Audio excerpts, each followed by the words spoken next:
To the best of our knowledge, St. Luke is the only non-Jewish writer of scriptures. And so in the 73 books that make up the Judeo-Christian scriptures in the Catholic tradition, he's responsible for two of them, the Gospel of Luke and the Acts of the Apostles. But when you actually read them, it's obvious that it's a single work divided up into two parts. And both parts are addressed to a character called Theophilus, which literally means somebody who loves God. Now, this may have been a real person, a governor, a Roman governor, whom Luke was trying to persuade that Christianity did not represent any kind of a threat of rebellion to the Roman Empire, trying to soothe his fears. Or it may just be he's saying anybody who's a God lover, should listen to God lover should listen to this story. And so he does a very interesting kind of literary device. His gospel starts with the birth of Jesus, and it's like a single journey from his birthplace down to Jerusalem, which is the center of the Jewish world. And he begins the Acts of the Apostles in Jerusalem, and he conducts, again, a single journey that starts with Jerusalem and ends up in Rome, which is the center of the whole world, as far as Luke was concerned. So it's an interesting device. And the thing that holds the two parts of his work together, the end of the gospel and the beginning of the Acts of the Apostles, is the story about the ascension of Jesus. And we'll be celebrating that actually on Thursday next. And I devoted an entire day to talking about ascension during our recent retreat. So here's the account in Acts chapter 1, verses 6 to 12. Then they gathered round him and asked him, "Lord, are you at this time going to restore the kingdom to Israel?" He said to them, "It is not for you to know the times or the dates that the Father has set by his own authority. But you will receive power when the Holy Spirit comes on you. And you will be my witnesses in Jerusalem and in all Judea and Samaria and to the ends of the earth." After he had said this, he was taken up before their very eyes, and a cloud hid him from their sight. They were looking intently into the sky as he was going up, when suddenly two men dressed in white stood beside him. "Men of Galilee," they said, "why do you stand here looking into the sky? This same Jesus who has been taken from you into heaven will come back in the same way that you have seen him go into heaven." Then the apostles returned to Jerusalem from the hill called Mount of Olives, a Sabbath day's walk from the city. Words inspired by God. So over the last 33 years in Palo Alto, on Friday mornings or Saturday mornings or Sunday mornings, I've given a homily every single time. It's thousands of homilies at this stage. But today I'm going to break with my tradition. I'm not going to give a homily. What I'm going to do instead is, I've just finished giving a retreat, and I sent out to everybody brief synopses of all of the homilies I've given this year. So the 16 homilies that I gave this year. And what I want to do is to try to do a kind of a recap, but I'm going to do it in Q&A format. So rather than give you more material to chew on, you should all have received a document. Lauren sent it out and Karen sent it out to the retreatants and to people on COJ and on the Zoom mass list. So you should have received a little 5-page document with a very brief synopsis of the 16 homilies this year. And those who did the retreat received an outline of the 6 lectures. So from all of that material, what I propose to do today is, rather than add more fuel to the fire, I want you to sit around the fire, and I want you to go back over that material, and I'm going to spend a full hour, God willing, addressing the material. So in Q&A form for the next hour. So go for it, guys. First person to raise their hand is Johanna.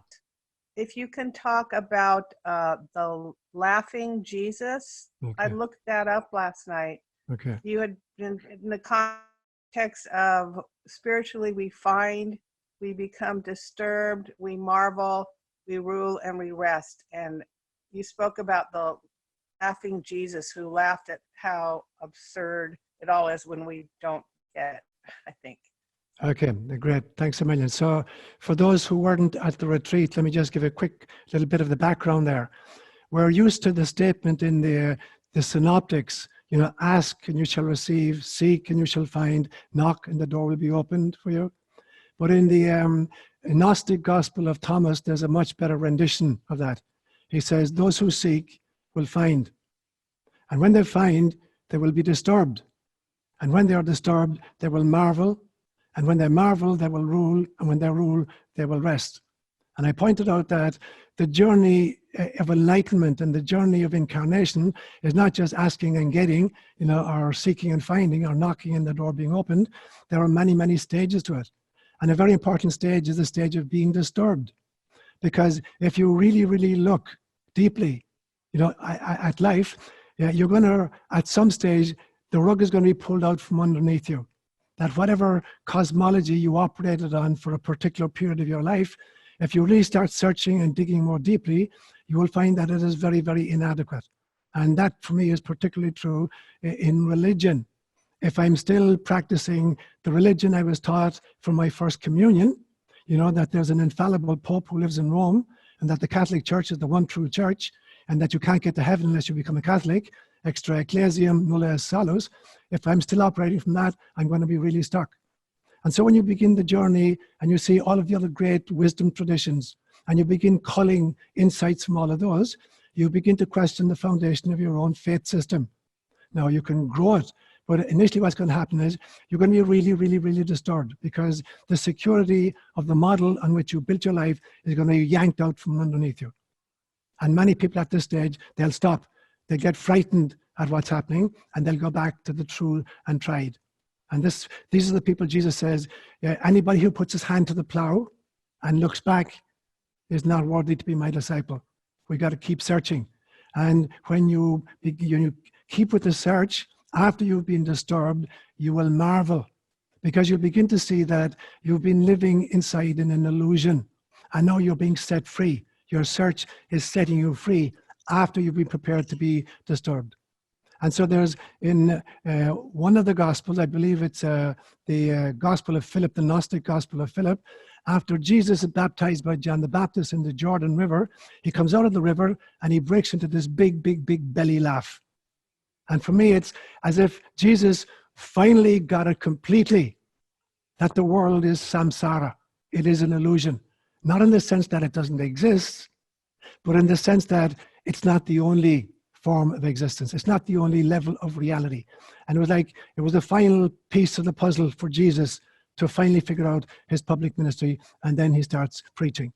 And so this great big belly laugh of Jesus, I've seen a portrait done one time, an artist drew it, of Jesus literally holding his sides in laughter. But the important thing to realize is it's not a derisory laughter. It's not a cynical sneer. It's Jesus laughing that finally the last bit of illusion has moved from his own vision, and now he can see totally clearly who he is and what his mission is. And so I make the claim that if you want to kind of judge where you're at in your spiritual journey, laughter, I believe, is the first sign of enlightenment.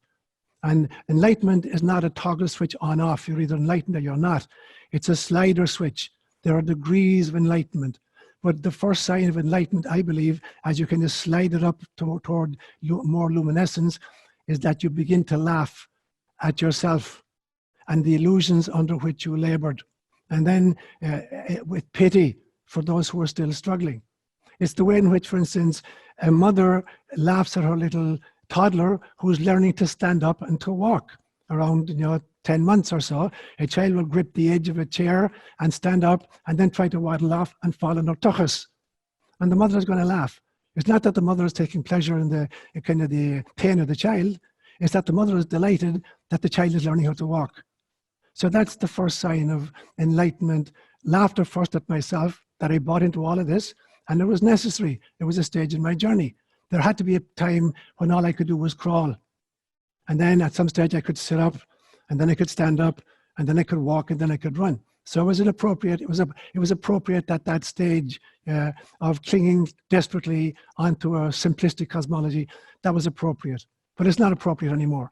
And we have to have the courage then to go through the disturbed stage and then find, the marvel of what we uncover. And when we marvel, the next stage is that we rule. Not that we have control over anybody, but that we're masters of our own destiny. And then we can rest. We continue to grow into that realization. So that's what I meant by that, Johanna. Karen? Just to follow up on Johanna's question again, an image that you often use in this raising levels of awareness or consciousness has to do with the skyscraper and the stages and states of consciousness. Right. If you could elaborate on that a little bit as to what are the different states on each floor and what causes the move to the next That's brilliant. stage. And so for anybody who's not off here with this particular symbol that I made up years and years ago, let me just revisit it. So I had a vision one time of a cylindrical skyscraper, multi-story skyscraper in round, a cylindrical form. And the entrance into it was underground. You drive down underground, and then you access an elevator bank which runs up through the center of the building. And so when you get off at any floor, you find yourself on a circular corridor. And there are rooms opening from it. And in the vision I saw, there were 8 rooms on each floor. And so if you can imagine it then, when you enter the door of any room, you're entering a wedge-shaped room. So there's a curved wall that you enter through, and then there are 2 straight walls, and then there's a curved back wall, part of a circle, 1/8 of a circle. And so in this vision, I go into room 101, the first room on the first floor, and I see this mural painted on the wall. And it's done in black and white stick figure drawings. And I think, wow, that's very interesting. A little bit primitive, but interesting. And so I come out of room 101, and I go down to room 102. And I go into that room, and I suddenly realize, wow, if I'd only stayed in room 101, I'd only have seen part of the mural, because there's another piece of it here. Obviously, a continuation of what I saw in room 101. But again, it's black and white stick figure. So I absorb that, and I think, gee, I wonder if there's any more to this mural. So sequentially, I go into room 103 all the way around to room 108. And I find, in fact, that each room contains just a portion of the mural. And in order to see the totality of the mural, I had to circumambulate all 8 rooms of it. And then I wondered, gee, I wonder if I went up to the second floor, what I'd find. So I go up in the elevator, and I go into room 201. And I find it's the same mural, the same section of the mural. But this time, it's in kind of, it's much more realistically drawn. It's not just stick figures. And I circumambulate again all 8 rooms on the second floor, and I find the totality of the mural, but it's done much more realistically than on the first one. I go up to floor number 3, and there's the same mural, but this time it's done in a brilliant color, really vibrant color. And I go up to room number, the 4th floor, and I find it's the same one, but this time it's a 3-dimensional mural. And I go up to the 5th floor, and I find actually, not only is it vibrant and 3-dimensional, it's actually interactive. We can actually engage with each other. Level 5 is as far as I got. I have no idea how many more floors are above it. And so what I came to the conclusion was this, that in some senses, the rooms on every floor represent different states of consciousness. So there's a waking state that presumably we're all in right now. There's a state of meditation. There's a dream state. When you're dreaming at night, that's a totally different state of consciousness. When you're having a visionary experience, that's different. Sometimes when you're in nature, it's another state of consciousness. Sometimes when you're watching little children play imaginatively, that's a state of consciousness. So there are various states of consciousness we can access, and they come to us spontaneously without a whole lot of work on our part. So there would be the states. All the states exist on one floor. But when you start climbing up, you're going through the stages of consciousness, as distinct from states of consciousness. Anybody can visit any of the states of consciousness. In fact, they happen spontaneously to all of us. But it takes a lot of work to go through the stages of consciousness. You have to be prepared to let go of the room, the floor below, and climb onto the elevator and go up a little bit higher. And then, so that's the work of psychospirituality. As you ascend higher and higher and higher, you're evolving more and more into enlightenment. So the states then are just meditation, time in nature, looking at kids, visionary experiences, dreaming, sleeping, all of those are the states on the single floor. And the states repeat. They repeat on every floor, but you can access them. You can access all of them on any floor. So the stages, that's what differentiates, work doing the work. And this is the difference between, you know, if there's a great mountain that you'd like to get to the top of, and you find out there are two ways of getting there. There's a cable car that can take you all the ways to the top, and you get this panoramic view at the top and say, wow, awesome. And then you get back into the cable car and come back down again. The whole thing is taking you an hour round trip. Or you could decide to hike all the way to the top, and it might take you a week to get up and 5 days to come back down. And you're sleeping rough, and you're seeing all the animals, you know, and you're inside the middle of nature, and you're developing resilience of various kinds. You're a very different person by the time you get to the top of the mountain. You're not just seeing a new vista for the first time. You have changed. You're different. And when you come back down, you're a changed person. Not just because of what you have seen, but because of whom you have become. And that's the job of the stages of the journey, moving from one floor to the next. That's the work. Marvin? Thank you, Father Seán. I just wanted to comment on your humor Okay. answer. And Sure. I always love the guy from Far Side, if you know those cartoons, Yes, I do, yeah, yeah. because I always felt like he got it. He Yes. saw behind the veil and yet Yes. had a twist on it, you know, Yes. where the cows are driving the car. And Right. I just thought that was a brilliant way. Every time I see those, I was just like, what a mind to be able to Right. see behind the veil Right. and then bring it forth in an, you know, and that was pretty like a mystical cartoonist. I mean, it really is a mystical cartoon. I'm glad you finished up with that statement, Wavin, because he's not just a funny dude who's able to see humor in ordinary kinds of situations. Here's a guy who can see way beyond, as you say, beyond the veil, and realize that, you know, these animals, these cows, they're intelligent, they have their own way of processing their own reality. And so if you don't agree that they can drive a car, you have to somehow join with their intelligence and their perspectives on life. And every life form has a radically different perspective. For instance, a dragonfly has 2 eyes, but there are 1,400 aspects to each eye of a dragonfly. So a dragonfly has literally 2,800 perspectives on a field of flowers. So a dragonfly flying over a field of flowers has a radically different experience than you or I with our just little 2 eyes. And so this guy was able to join with that realization and realize that they're not just things that go moo in the day and then wind up on our table at night, you know, either as a carton of milk or a steak or whatever, but they're a God perspective on life. They're having an incarnational experience. So I said during the retreat that incarnation is the way in which God generates experiences. And everything that's incarnated is a way in which God generates experiences. And therefore, it's a way in which God has perspectives on her own creation. And therefore, cows do it, you know, and kitty cats do it. And so to be able to see the humor of being stuck in our position. So we're not laughing at this dude who creates these weird cartoons. We're laughing at the illusion under which we live, that we can't see the intelligence and the perspectives of these animals. Awesome comment. Thank you. I know this is the part of the homily where normally you can get a quick nap in, but that's not true today. You have to be interactive and you have to ask questions. I'm going to ask a coming down the mountain question, Seán. Yes, sure. Fundamental to your cosmology is the preconception contract, Yes. that moment of conception. Yes. And you've talked a lot about the vision that you had of that. Yes. I don't want to ask about the vision. I want to understand, what did you believe before that?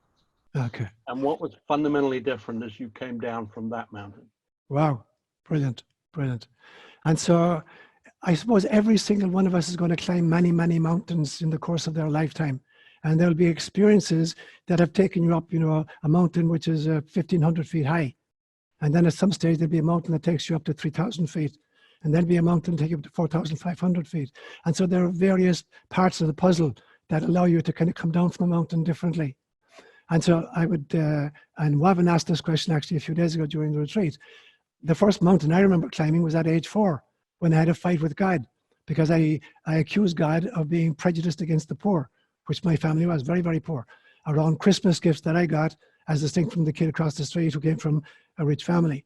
So that was the first little mountain I climbed. It was only a little hillock.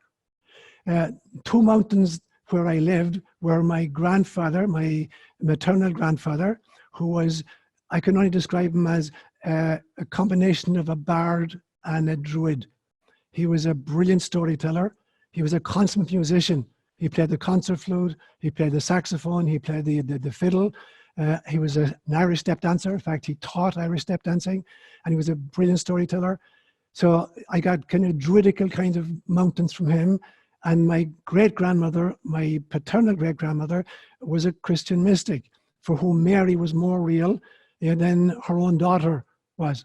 And she'd converse aloud with Mary, the mother of Jesus, regularly, and I got to listen in. So I was like climbing the mountains, grasping her coattails. So that was kind of a mountain. Going to Kenya at age 26 and spending 14 years among the Kalenjin people of East Africa, that was an extraordinary mountain for me. And there were some mountains there I actually climbed, like Mount Morop, which was next to a mission I was in, a mission called Kituro. But the mountain of realizing that I, who had come to Christianize a pagan people, was being educated and enlightened by the wisdom of these people, by their lifestyle, by their proverbs, by their stories. And coming to the realization that there's a big difference between a missionary and a crusader. A crusader is a person with a single perspective who goes into a new situation or to a new culture and conquers it and imposes a new system, whether it's language, or military might or economic models, whatever it is. That's a crusader. A missionary is somebody who's, Carl Jung used the phrase, a Gnostic intermediary. A Gnostic intermediary is somebody who is conversant with two totally different cultures and is able to cross-fertilize them, have them learn from each other. And I would say that my time among the Kalenjin people was a huge mountain for me, because I went up that mountain as a crusader, and I came down that mountain as a missionary.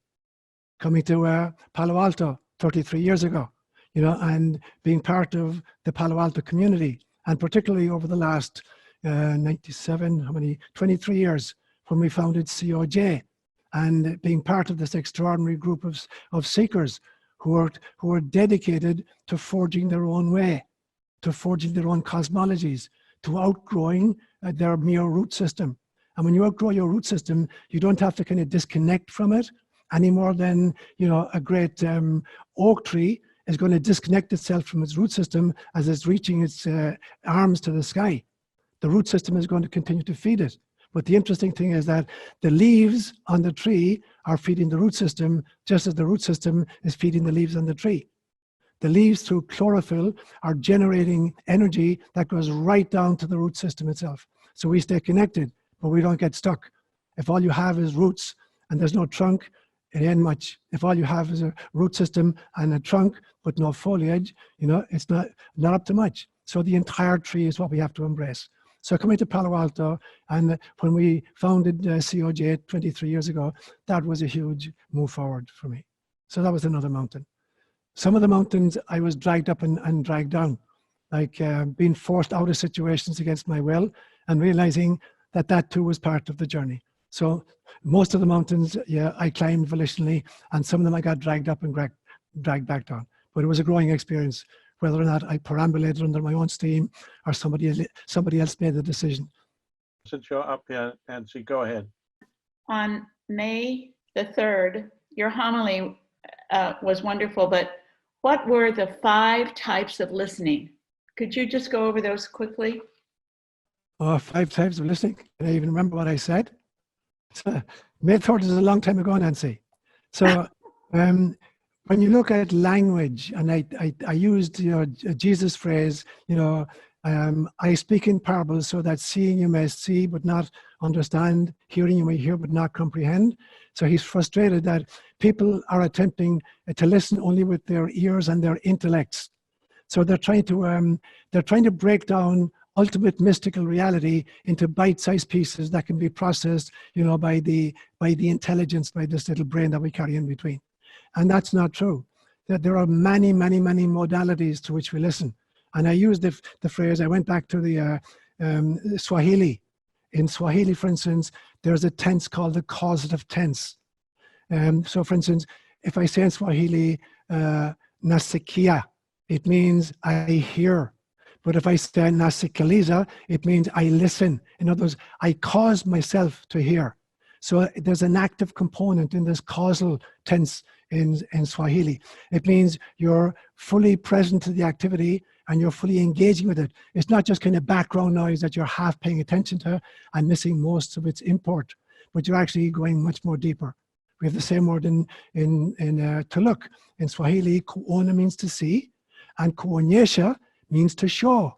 But it literally means to cause oneself to see. So you can see, you just have a quick look out and you kind of a quick look and you're only seeing some elements of it. And then you can really look and see what's there. So kuonyesha, kujionesha means to cause yourself to actually see, not just to gaze out. And Jesus will use this again when he says something like, look at the lilies of the field.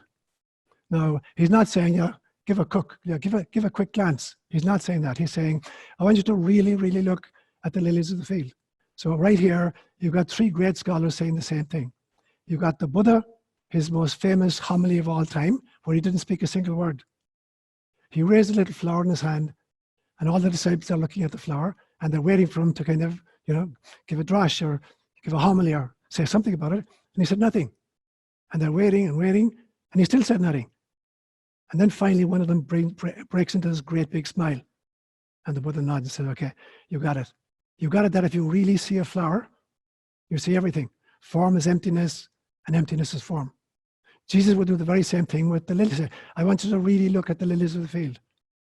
Now, there's much more to that looking than just saying they don't spin or weave or gather into barns, and yet I assure you that not even Solomon in all his finery looked as good as one of these. That's only a tiny part of what you can unpack from that. Much more importantly, if you really, really, really look at a lily, you see everything else. The third great teacher here is Thich Nhat Hanh, this extraordinary Vietnamese Buddhist monk, where he said one time, a flower consists totally of non-flower elements. If you take a flower and you take the water away from it and the nutrients away from it and the sunshine away from it and the wind away from it, there no longer is a flower. So it consists completely of non-flower elements. And so the various ways of listening then are, you can just, something in the background makes noise and you're dimly aware of it, or you can start paying attention to it. And now you're trying to unpack it, intellectually. What did he mean when he said X? What does that mean? Or then you can start unpacking it at a third level. A third way of listening is where you're listening with your heart. How am I being moved by this, toward compassion or towards love? The fourth way would be looking with your soul, your very, very essence itself, the part of you that volunteered for mission. So now when you listen, it's the soul who volunteered for a particular incarnation and a particular kind of mission. The soul is listening to that in a far deeper way. And then ultimately, the final listening, of course, is that it's God who's doing all of the listening. All of incarnation is simply a conversation that God is having with herself. It is the immanence of God in conversation with the transcendence of God. So we can land somewhere on that spectrum. And for most of us, we're just at the level of the noise. We're dimly aware of noise in the background, and that's as far as we get.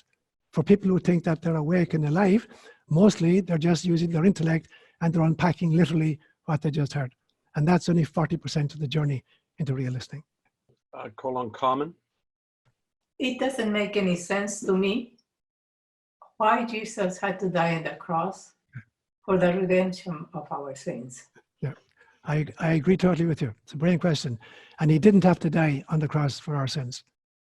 Jesus died on the cross because of the almost inevitability of the environment in which he lived and the radical nature of his message. It was like all of the other prophets before him and after him. Why did Martin Luther King or Mahatma Gandhi have to die for the sins of the world? Because they were pushing the envelope. They were so far ahead of the rest of us that they represented some kind of a threat to the status quo. Jesus Christ did not come down to planet Earth to be crucified in order to assuage the guilt, to the anger of a distant, demanding deity. Obviously, he didn't assuage the guilt. If Jesus' death was supposed to kind of take away the sin of the world, he failed miserably because his death, it was not his death. It was the life of Jesus that was to be admired. The fact that he wound up being crucified was kind of almost the inevitable consequence of the times in which he lived, and the nature of his pushing the envelope. just like Martin Luther King would subsequently, and Mahatma Gandhi would subsequently. But neither Mahatma Gandhi nor Martin Luther King came to be assassinated in order to free their people. They came with a message, and it was their life and their message that was salvific. And it was Jesus' life and message that was salvific. The fact that he wound up dying, that was not God's will. That was not the great archetypal plan that God in heaven settled. So that somehow God was so angry, this anthropomorphic, distant, demanding deity was so upset that a pre-rational man and a woman in the Garden of Eden took a bite out of a piece of fruit, that he kicked everybody out of the garden in perpetuity and made us suffer, and that the only thing that would satisfy his rage was to take his only begotten son, put him into a spacesuit and have him tortured, and then say, okay, I'm satisfied now. It doesn't make any sense to me whatsoever. And those who continue to see the cross of Jesus as an instrument of torture that was willed by the Father in order to forgive the sins of the world, they have no idea who Jesus was, and they have no idea who God is. And so I've used this symbol of the cross very, very differently. For me, the vertical element of the cross is the connection between the immanence of God and the transcendence of God, between earthlings, incarnated earthlings, and our divine origin. That's the vertical arm of it. The horizontal arm is the brotherhood and the sisterhood of all living beings. Is the way in which we reach out to everything and acknowledge, our entanglement with each other. And where they intersect, that's my self-identification. I am the soul who's holding these two elements together in this particular incarnation as Seán. You are the soul who's holding those two elements together in this incarnation as Carmen. Every single one of us is the intersection of those two pieces. And it's not an instrument of torture. It's a recognition of the transcendence and immanence of God, the brotherhood, sisterhood, all things, and my job at the intersection point to recognize those four elements and to live accordingly. Now, that is not to say that we're not going to have suffering. Of course we do. But all suffering is created, by creatures living at the selfish end of the spectrum. So let me do a very quick diversion before I finish. We come into incarnation and we land on a spectrum, and the spectrum is love, between service to self at one end of love and service to others at the other end of love. And we come in and we have to start at the service to self level. A little infant has to be totally self-engrossed in order to survive. If it didn't cry when it was hungry or cry when it was in danger, it wouldn't last very long. So we start off totally self-engrossed and in a service to self modality. Throughout our lifetime, we're meant to move along that spectrum. And when we reach the 51%, where we are now more in service of others than we are of ourselves, that's the beginning, that's the dawning of enlightenment. And finally, a fully realized person is living their lives for the purpose of the mission, not just of the individual mission, but the mission of planet Earth itself. And so the cross is not an instrument of torture, it's our connection to others and to God. Thank you so very much, Father Seán, because I asked this question when I was 10 years old. Well, good for you. And the answer was, you have to have faith. Right. That didn't answer my question. Yes, it isn't. But it did. Thank you. Thank you so much, love. Call upon Susan. Last week you said a homily that really stuck with me all week long, and I emailed you about it too, and it was the notion that in another incarnation I may have birthed my mother, and that the notion that displaying kindness and love is birthing God. Yes, yes. And I mean, this notion seems to me at this time that maybe it's, at the infancy of my journey, that it's maybe something I should have come into realization long before now. But anyway, I'm happy that I've actually got that realization. But the other thing is that, in work, a lot of my time talking with patients is over the telephone. And it just occurred to me that when I am on the phone with people, I don't have a preconceived notion by their appearance. So I actually get the opportunity to really listen in a way that I may not if I was actually looking at them. It goes back to the listening, the part of listening and being able to really, really listen and being able to really, really hear people. Okay. So two great comments, Susie. And so the first one, I did get your email. It was a beautiful email. This realization, that every time you act with compassion and love, you give birth to God, which is why we came, to give birth to God. And the realization that in the preconception contract, the same soul pod tends to incarnate, as a troupe. I use the example of like a Shakespearean group. If you're a member of a Shakespearean group, and this year you put on Hamlet, and you move from town to town around the Bay Area, putting on Hamlet. And then next year you put on A Midsummer's Night Dream. And then in 2 years' time, you put on Macbeth. And so in each of these dramas, you may be assigned a totally different role. You may even change genders to assume a role. But it's the same Susan Dell. When you step out of the costume in the green room, it's the same Susie that steps out. But for purposes of incarnation, you're going to play very, very different kinds of roles in it. And so the objective of the exercise, in waking time is to develop your acting skills. And that translates spiritually as developing your ability to love in all kinds of circumstances. And so in that model, I totally believe that every one of us gets the opportunity to be in all kinds of relationship with the important people in our soul pod. Sometimes to be siblings with each other, sometimes to be parent of, sometimes to be a child of, sometimes to be a best friend of. We play all those roles. So the realization that you very probably were mother to your mother, that's really important because it allows you then to have a different relationship as an adult with this woman, whether she's, I know in your case, your mom has passed, whether she's alive or dead, same with me. So that becomes really important then, that we get to play all the roles, and that our chief objective is not just to birth the woman who birthed me in the previous incarnation, but to birth God in every single incarnation. And your second point then about when you talk to your patients on the phone, it's interesting that we bring so many prejudices to every conversation, and that the very sensory modalities that allow us, to have a perspective on people also limits that perspective. So it may well be that the color of a person's skin that I'm really talking to face has an effect on me. The style of their hair, their accent, so there's a whole bunch of features that get in the way of the two souls meeting with each other. So sometimes it can help. So for instance, if I'm in the presence of a little child and I see tears in the child's eye, that gives me information that allows me to go closer. But there may be some things about the other person's, appearance that turn me off or create distance between us. So every modality, and as we engage each sense, we have to be aware that there are things that are going to be missing because I'm operating out of one sense, and there are things that are going to be obvious to me that won't be if I had a full range of senses there. So the fact that you're on the phone and that you can see the patient, and so there's a whole bunch of preconception, predispositions as you look at them before you speak to them, that's gone. And so it's interesting to me then that in a sense, I'm punning, every sense has extraordinary abilities to connect and also has the ability to create prejudices.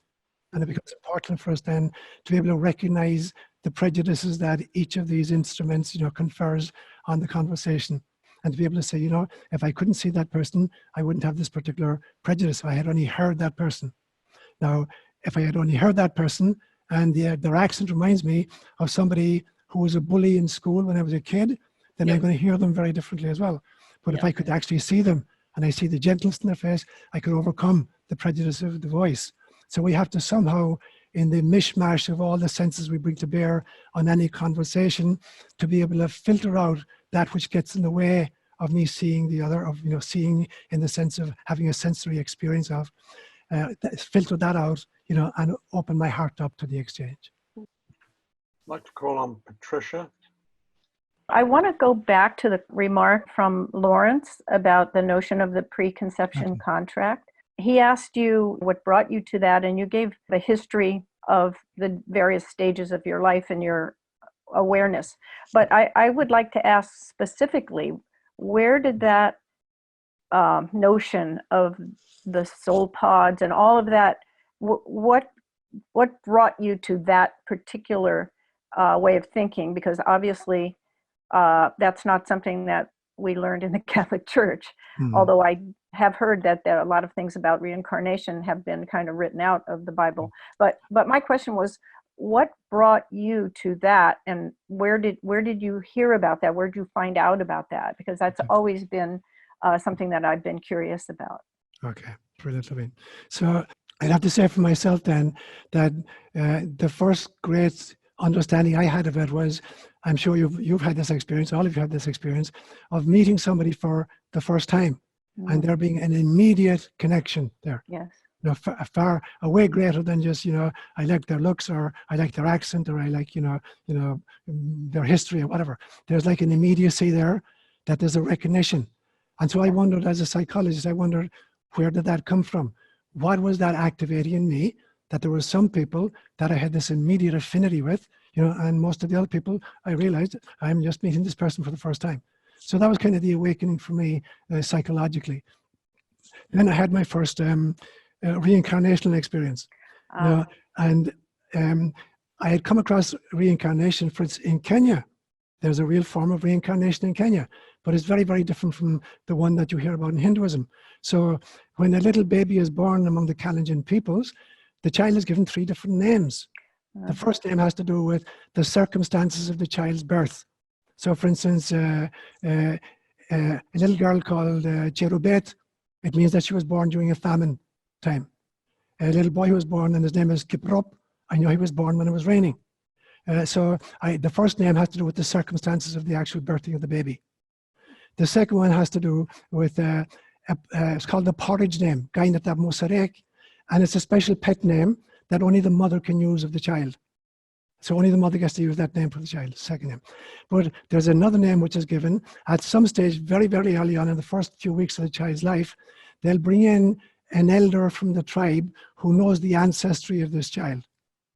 And the ancestor will begin, the elder will begin naming off the ancestors of the baby. And when the child sneezes, they'll be, that's such and such, come back. And then, so the third name they get is a recognition of the ancestor who was reincarnated in the body of this little child. Now, so I'd come across that. I thought it was interesting and a quaint little idea, you know. And then I came to ITP and I began studying, and I began for the first time ever, not just reading about Hinduism and Buddhism and Islam, but actually meeting practitioners of these.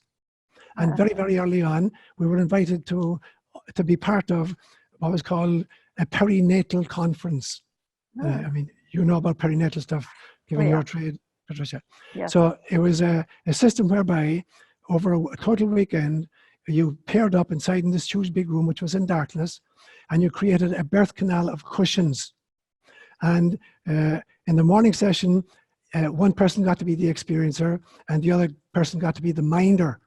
So the idea was that you would re-experience your own birthing process.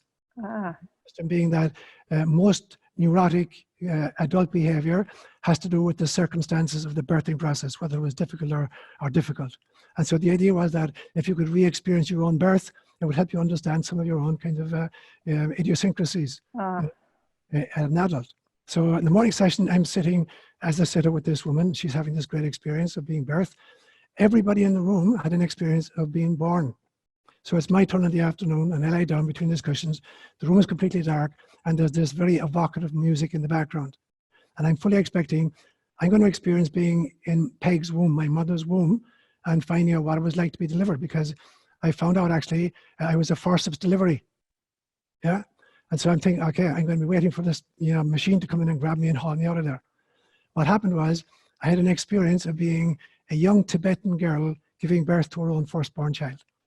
Wow. For about 4 hours. And literally for 2 or 3 days later, my thighs ached as if I had literally given birth to a child. So then I began to set up and take this seriously. And then I began to, you know, in my meditation and my reading, to start investigating that.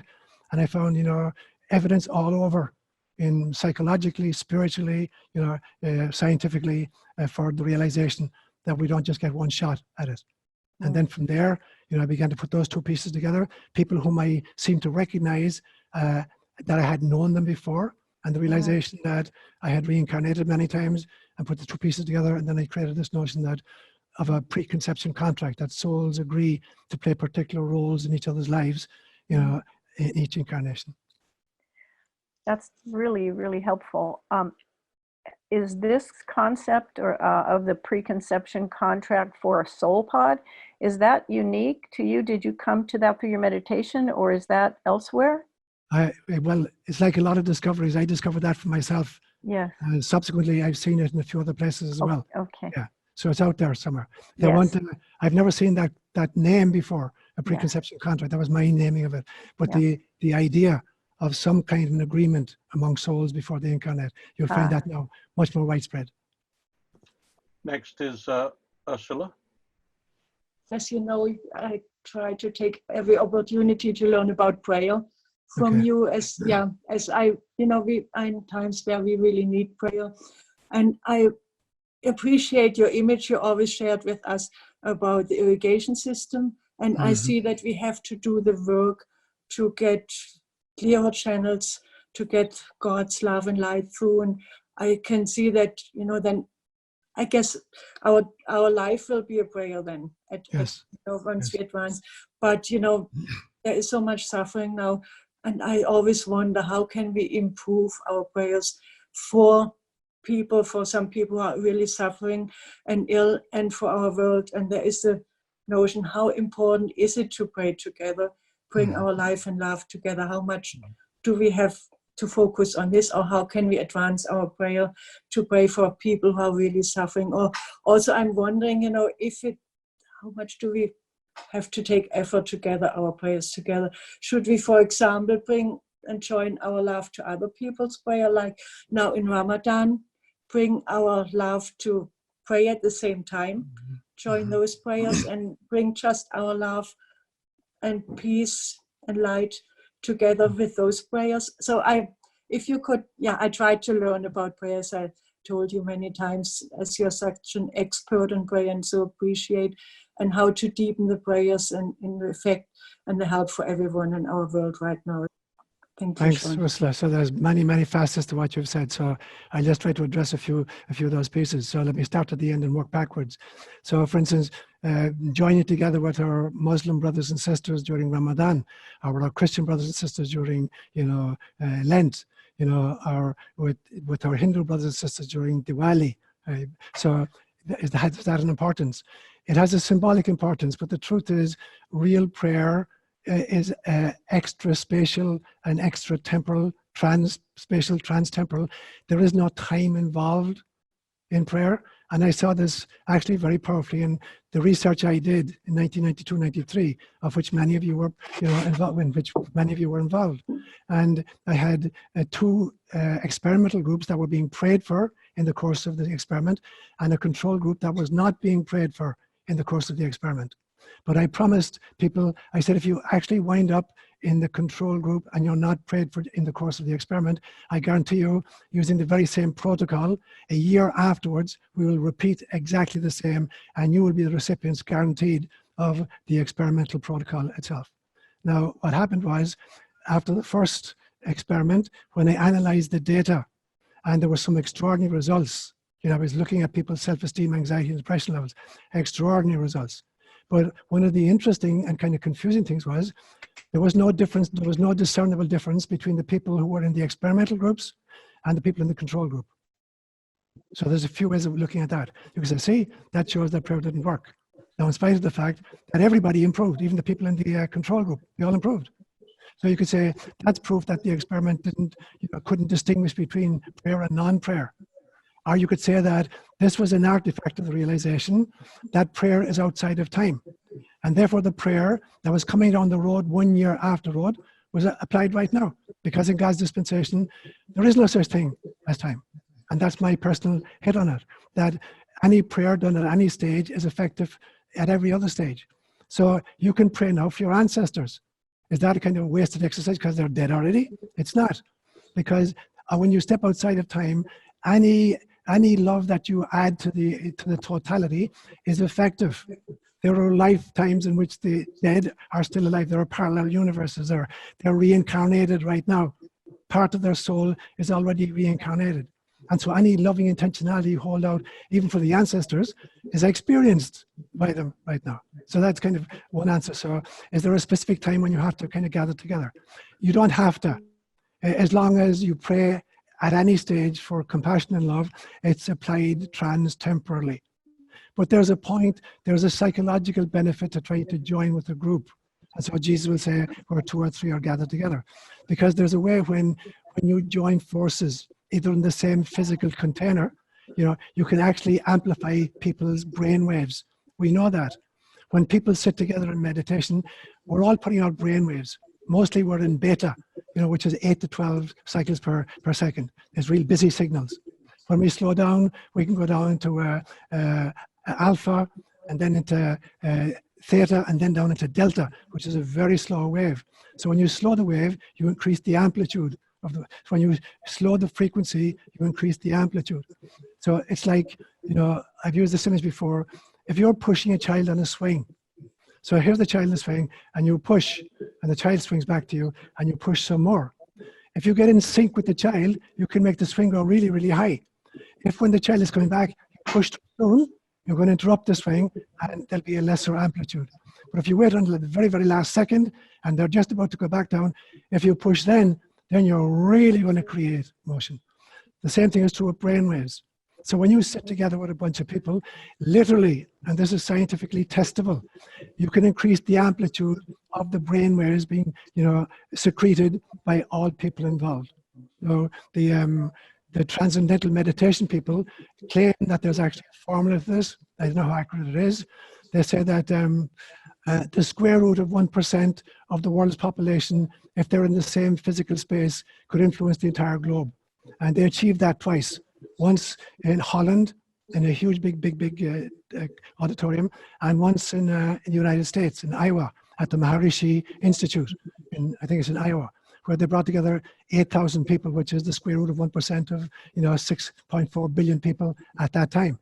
And they claim that by examining the great newspapers of the world, they could see an instant diminution of crime and international conflict for the period of the meditation. And so there is evidence out there that by actually increasing brain waves amplitude, you can amplify the effect of it. So that's a second kind of a consideration there. The third piece you mentioned was the image that I used at the end of the prayer study was, how do you account for the effects of prayer? So is it that, God is a kind of a satellite dish in the sky?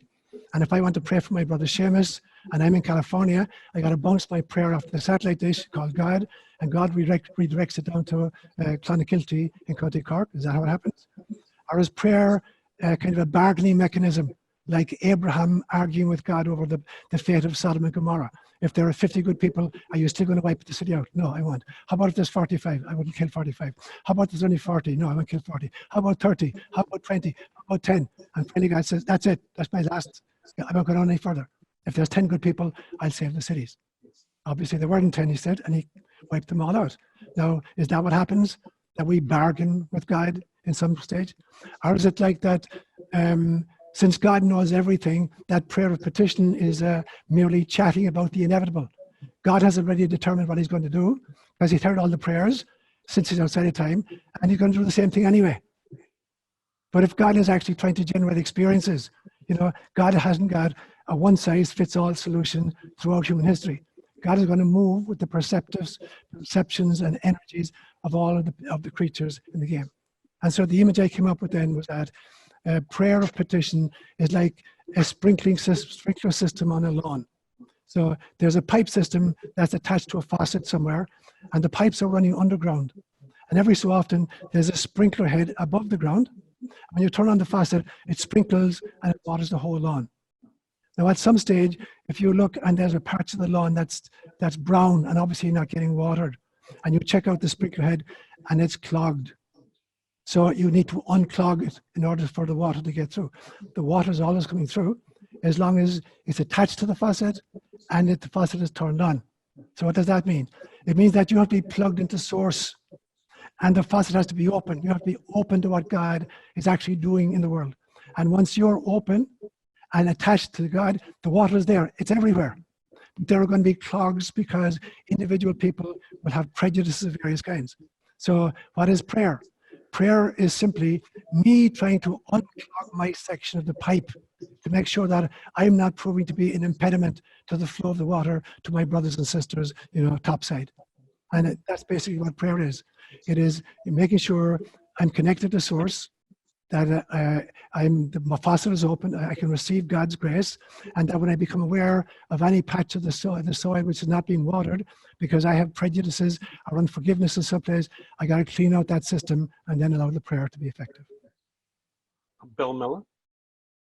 Okay, yeah, I was thinking back to an earlier question about whether Jesus' death was supposed to be a payment for sin or not, and I'm totally on board with the idea that it was not. But then I think back to the incident in the garden before his crucifixion, where he's praying and asking that this cup can be passed from me. It sort of seems to imply that his death was somehow necessary and foreordained. So I'm wondering how to unpack that in light of the idea that it wasn't a payment for sin.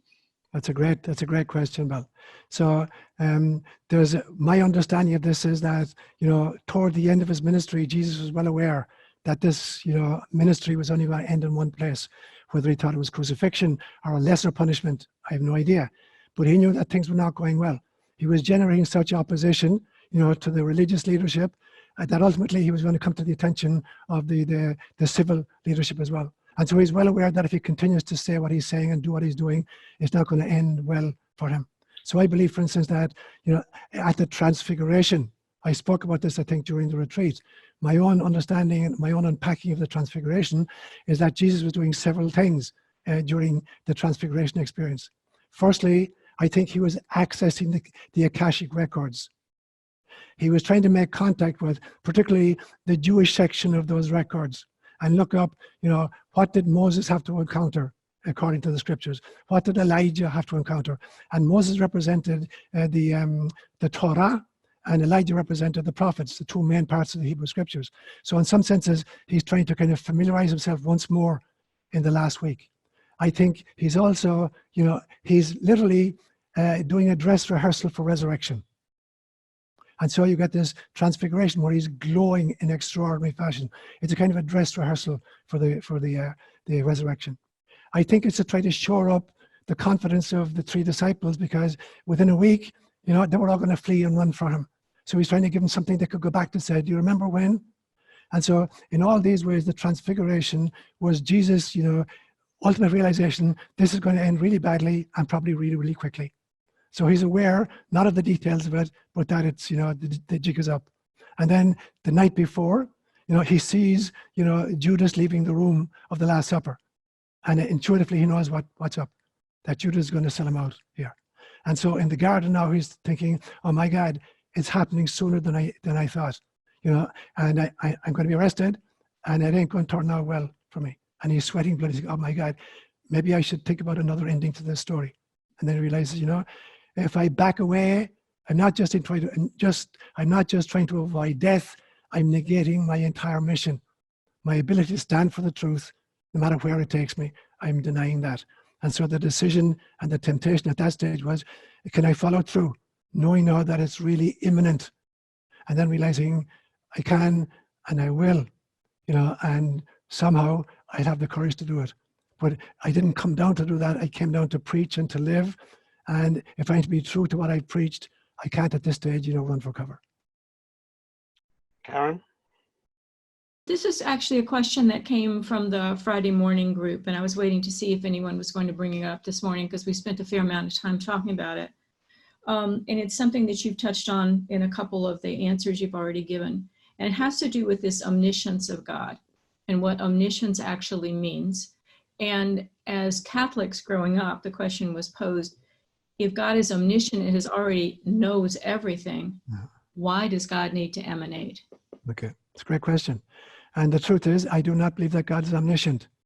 In the beginning, before there was time, before there was creation, there's only God. And that God seems to have a Trinitarian formula according to the mystical traditions. Now, even the mystical traditions are the imposition of metaphor on what is basically ineffable. But we have to try to struggle with the mystical experiences we have. So Hinduism has a Trinitarian formula that says, Sat, Chit, Ananda. Sat is being, Chit is self-knowledge, and Ananda is bliss. So that somehow God is being, self-knowledge, and bliss. Christianity, Augustine will say that the Father represents God's total isness, the Son represents God's total self-knowledge, and the Spirit represents God's love for whom she finds herself to be. I'm using a different pronoun, obviously, than Augustine. And so if that's all there is, then God is not omniscient. There's nothing to know apart from God. So in order for God to be truly omniscient, God has to spin off that which is not God. You know, again, that's part of the game. So by spinning off rocks and mountains and human beings with willpower, God has no idea how they're going to perform. He has no idea how people are going to use their choices. And so in that sense, God is not omniscient. If God were omniscient, he would never have started the game, and therefore he would never have generated experiences. And so it is the quest for perspectives and experiences that, you know, in some sense allowed God to self-fractalize and allow willpower, free will, to creatures at a certain level of self-awareness. When they go from, you know, self-awareness to self-regulation, you know, to self-transformation, now they have the ability to consciously make choices, to decide whether to settle at the service to self end of the spectrum or to move across into service to others. And that's going to generate a whole bunch of experiences and a whole bunch of atrocities. And in that sense, you know, God is now being aware in time of these things that are unfolding in time. So to say God is omniscient if there's no creation is meaningless. God knows everything, but there's nothing to know because there's only God. So it's a contradiction in terms to say God is omniscient when there's nothing but God. Final question, I think, from Warben. Okay. Hey, Father Seán, wouldn't it be a lot easier if we wanted to do the spiritual thing to just not get married and have kids and corporate jobs and all the other bullshit? I mean, seriously, it's hard to fit all this in and do it and not be distracted and repair the car. And can't we just go in a cave and like... The two answers to that. The two answers to that. It's not significantly easier to not get married and not have kids. I can vouch for that this incarnation. It brings its own trials and tribulations. We'll have coffee. We'll have coffee later. That's the first answer. The second answer is that every single one of us is going to try out all the modalities. I've been a mother in several incarnations. I know what it's like to raise kids. You know, I've been a monk in many incarnations. I've tried a whole bunch of different ways of being a human being.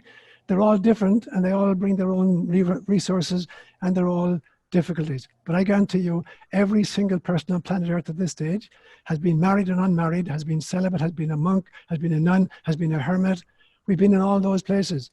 But you can't say that you have grokked the human incarnational experience if you've only been kind of a male American in one incarnation.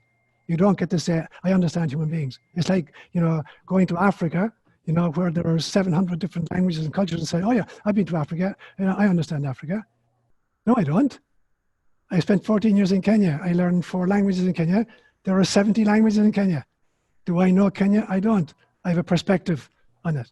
You know, I come from Europe. There's, you know, 60, 70 languages in Europe. You know, I speak 2 of them just. You know, if you say me, what language do they speak in Europe? I say, take your pick. Finnish, Swedish, French, Dutch, whatever. And so there's not just one way of being a human being and having one incarnation. Unless we've tasted all the different combinations and permutations, we don't get to vote even on what human experience is like. Yeah. I have a couple more final questions. Ingrid, please go ahead. First of all, I want to bow and thank you for what you did for this retreat. You gave us your super greatest hits of all of your ideas, all of your information. That was just so awesome that you did such a beautiful job just tying in together all of your spiritual knowledge. So thank you for that. One last retreat, you gave one of the most controversial statements I've ever heard come out of you. And I've heard a lot, so this one really caught my attention. And that was that there's no truth with a capital T. Yes, yes. You still stand by that? Yes, because ultimately you're talking about God and we have no idea what God is. Yeah. So the only ultimate truth with a capital T is God. And since none of us has the final word on what that actually means, there's no truth with a capital T. But there are lots of truths with little t's. And as you remember, I have my own definition of truth. I say that something can be factual, but not true, and something can be true, but not factual. because facts are just data points from incarnational experiences, but they're not transformative. Mostly they're not transformative. But truth, I believe that something is true if it transforms me and aligns me with God, and something is ultimate truth from a human perspective when it changes me radically and aligns me permanently with God. So there are like three levels of T. There's a tiny T, which is the individual perspective, and then there's the T of a realized master, maybe a Mahatma Gandhi or a Jesus Christ, with a fairly big T. And then there's the T, which is the divine, but we can't get there. We can kind of make guesses at it, or we can kind of create metaphors about it, but we can't actually articulate that final T with a truth with a capital T. Yeah. So David Icke. Yes. He's a very interesting character. Has a lot of advanced conspiracy theories. So he was in South America, and he was taking ayahuasca, and he has a lot of, I guess, kind of fear-driven ideas about Illuminati, mind control, and all that. And he took this ayahuasca, and he heard this beautiful feminine voice, and it came to him, and the message was so clear. And she said to him, "Infinite love is the only reality. Everything else is an illusion." And that really changed his paradigm. He still believes in the reptilians and all that. But I mean, I thought that was a beautiful summary of what the higher truth can be. Yes. That's beautifully done. So that for me then that's sunshine. That's the capital. That's the T we can experience as the ultimate. But we can't get to the sun. We can't land on the sun. So if the sun is God and sunshine is love, we can experience infinite love. No matter how many people are on planet Earth at any one time, there's enough sunlight to give them all a suntan. If they were gathered at the same side of the hemisphere, there's enough sunlight to give everybody a tan. There's enough love coming from source to give everybody enlightenment. But nobody can step on the sun right now. Nobody can grok God. It's ineffable.